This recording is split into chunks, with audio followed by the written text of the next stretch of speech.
So I want to start with a question.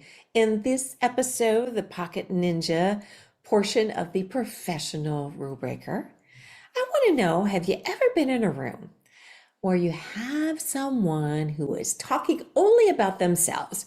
They think they are amazing. They think they're the shit.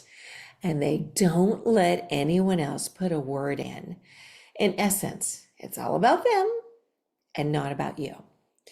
Now, I want you to think about the time that you were in this room. You didn't know anybody, but there was this person that was standing afar, and they had this really bright smile. They appeared warm, they appeared engaging, and when you eventually got to them and you spoke to them, they had a general interest in you. So let me ask you this question. Which person would you rather speak to? So have you ever wondered why there are sales reps that have clients that are just lining up? Well, there's others that just can't seem to close a deal and get anybody to talk to them.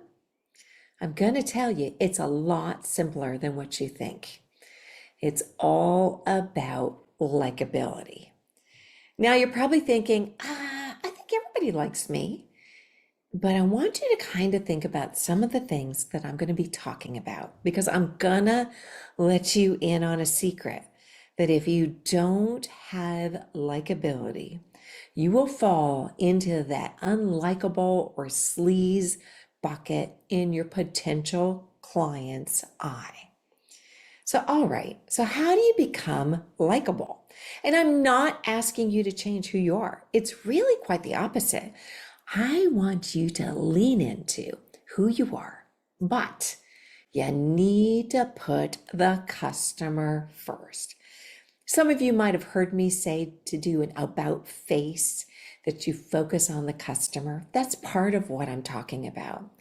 Because if you are just going to see a customer and you're chasing that next sale, barely remembering who the customer name is, or if it's you're just doing a numbers game and you're doing something online and you're not really paying attention to your target market, eventually it's going to turn into a disaster and you're probably going to hate what you do. But here's the fix and the secret sauce.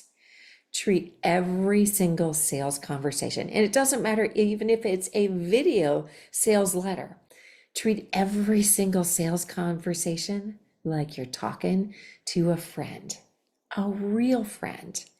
That's actually something I learned when I have done voiceovers in the past, in which if I can imagine that I'm doing this commercial or this voiceover to a friend, somebody that I really love, everything about it, my voice changes, the way I say things, everything changes.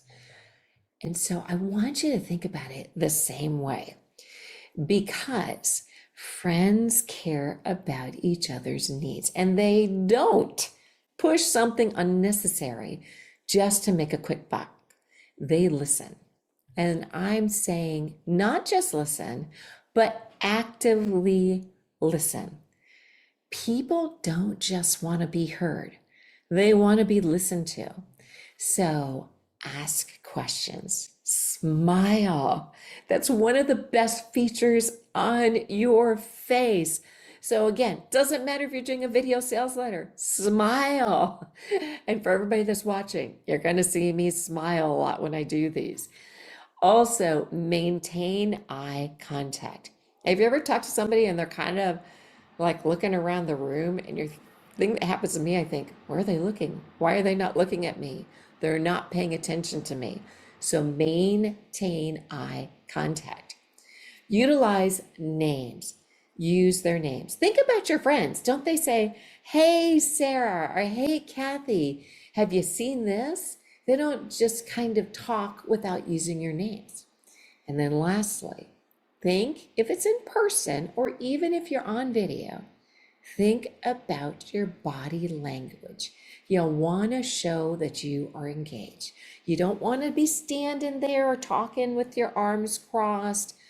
And there's a whole bunch more about body language. Maybe I should just do one of these Pocket Ninja series on just body language. Tell me what you think about that. But anyway, so when you use some of those things and you start seeing your clients as friends, you genuinely want to help them. Not only does it make the conversation a heck of a lot more fun, but it also builds a foundation of trust. And you know that you've heard me say this before, that in sales, like and trust is what? Gold. So I just want to mention our sponsor for today. So if you are looking for healthier and safer products of things that you use every single day, like toothpaste and healthy snacks, go to switchaway.com/rule breaker, and one of my friends will help you out. Okay, the second thing I want to point out is humans are really social creatures, right? I mean, most of us kind of crave talking to other people. Even if you're an introvert, you still, every once in a while, want to have a conversation. So we naturally gravitate towards people who share our interests or understand our struggles. So when you're in a sales meeting, I mean, don't just dive into your pitch. Take a moment and find that common ground. Ask yourself about, what's their goal in business? What do they need? What does their boss need? As well as what's their challenge? You've probably heard this before, but what keeps you up at night? That's a great question to ask. Even ask them, what did they do over the weekend? You got to have a little bit of a personal relationship with the people that you sell to. And if it's all online, you can do this by doing Zoom calls, by social media. That way you find out more about them. But what's really important here is that make sure that it's authentic to you. Because, oh my gosh, I once worked for this company that was really big in hiring college football players. How on earth I got there, I will never know. And this was before kids, so I knew nothing about football. And I'll be honest, at that time, I actually kind of didn't like football. Maybe I should just tell you the truth. I hated football at that time. But I ended up having three boys that played football, and I still have one that plays football in college. And so I had my boss riding around with me. I knew that week he was going to be with me. So I asked my husband, who's an ex football player, to give me some just really simple sound bites of what happened over the weekend in some of the football games. And so there I was in front of the client, and I spit out the facts in the beginning of the meeting. And I have to say, it felt icky. And I know I probably had this really like blank face on when I was talking about it, because I just didn't really even know much about it. And I thought to myself, because the appointment started going sideways because I just wasn't in control of it. And I was like, okay, I need to get this back on track and stop making something up or talking about something that I have no interest on. And I think the client kind of knew that I didn't. So luckily for me, I happened to notice that there was this really small hand-drawn charcoal that was almost hidden by his desk. And from that charcoal, I knew instantly where it came from. It was a place I had traveled to, and my husband and I had gotten a charcoal done in the same exact place. Well, knowing that I knew about that, we started talking about it, and we turned this common thing into something that we connected with. It wasn't football, but it was this sketch. So when you find something common that can turn this formal meeting into kind of like a relaxed chat, I'm going to tell you now, that's where the deals are made, because people feel comfortable with you. Because bottom line, people like to buy because they feel connected to you. And the community of like-minded folks that kind of gather together or meet together, it's easier to sell to them. And you can also even feel more connected or comfortable because of that common thread, as well as maybe something that you're all ultimately trying to achieve. And if you have that, I'm going to tell you that they will start coming to you. And when they see an invitation, maybe again, if it's online, and they'll start coming to you. If it's in person, because they feel comfortable with you, they're going to start coming to you. And then lastly, something else I want to talk about, empathy. This is really huge. It's showing that you genuinely, and I'm just telling you, really, really make it genuine. You care, and you can set yourself apart from just about everyone else that's out there if you care.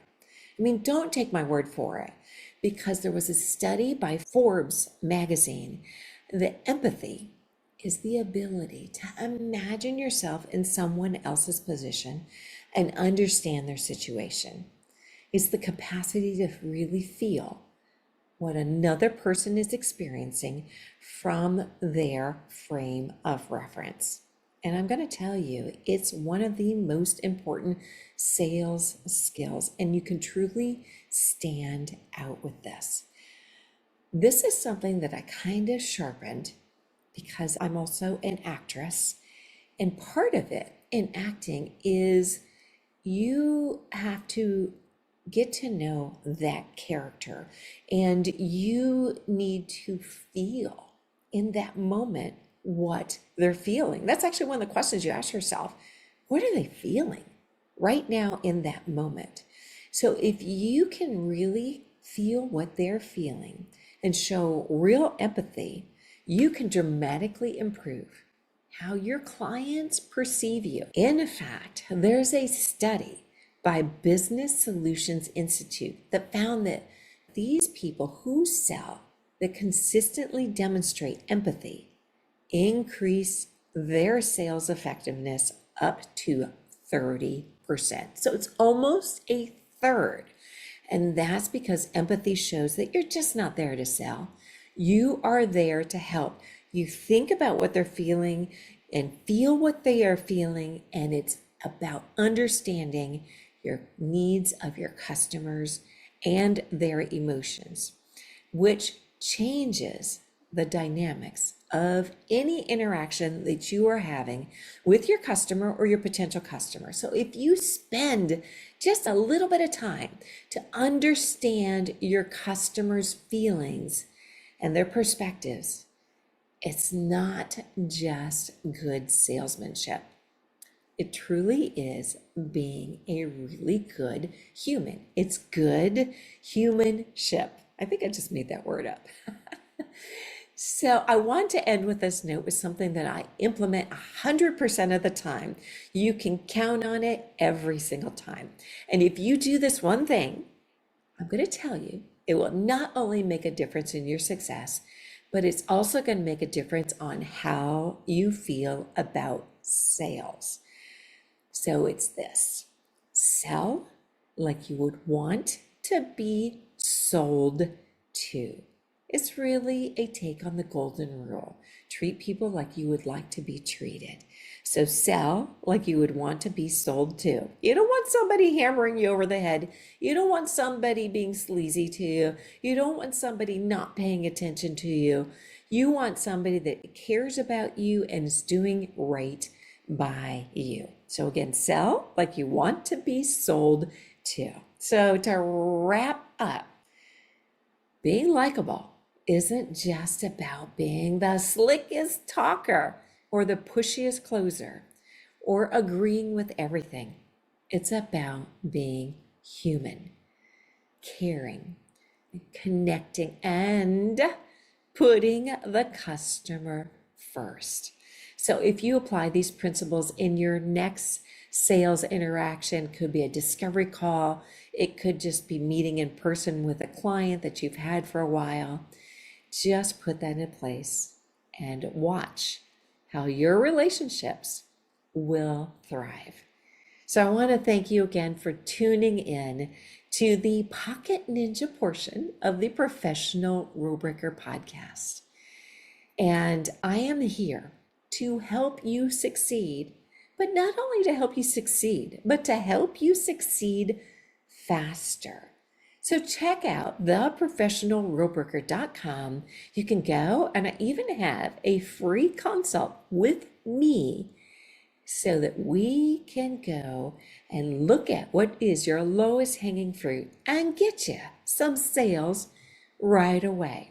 And by the way, don't forget to subscribe to this podcast and be sure to share it as much as you can. And of course, I'll catch you on the next episode where we're going to dive even deeper into all sorts of tools and tactics that will help you skyrocket your entrepreneurial journey. So until next time, my friends, keep it super friendly, keep it real, sell like you would like to be sold to, and then, of course, keep breaking the rules.